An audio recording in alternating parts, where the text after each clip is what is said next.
এখন অনেক মহিলা ওয়াজ মাহফিলে ওয়াজ পরিবেশন করে, মহিলারা কি ওয়াজ করতে পারবে কিনা?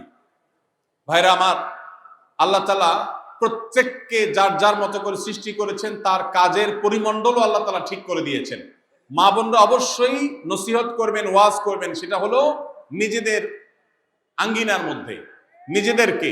কিন্তু এরকম মাইক লাগিয়ে আজকাল ভিডিও পর্যন্ত করা হচ্ছে, সেগুলো পরপুরুষের কণ্ঠে যাচ্ছে, তারা শুনছে। এই যে আল্লাহ রাব্বুল আলামিন কোরআনে কারিমে বলেছেন, মেয়েরা যখন কথা বলবে তখন তারা কথার ভিতরে কোমলতা সৃষ্টি করবে না। ওয়াজ মাহফিল কি কর্কশ ভাবে করা হয় না কোমল ভাবে করা হয়?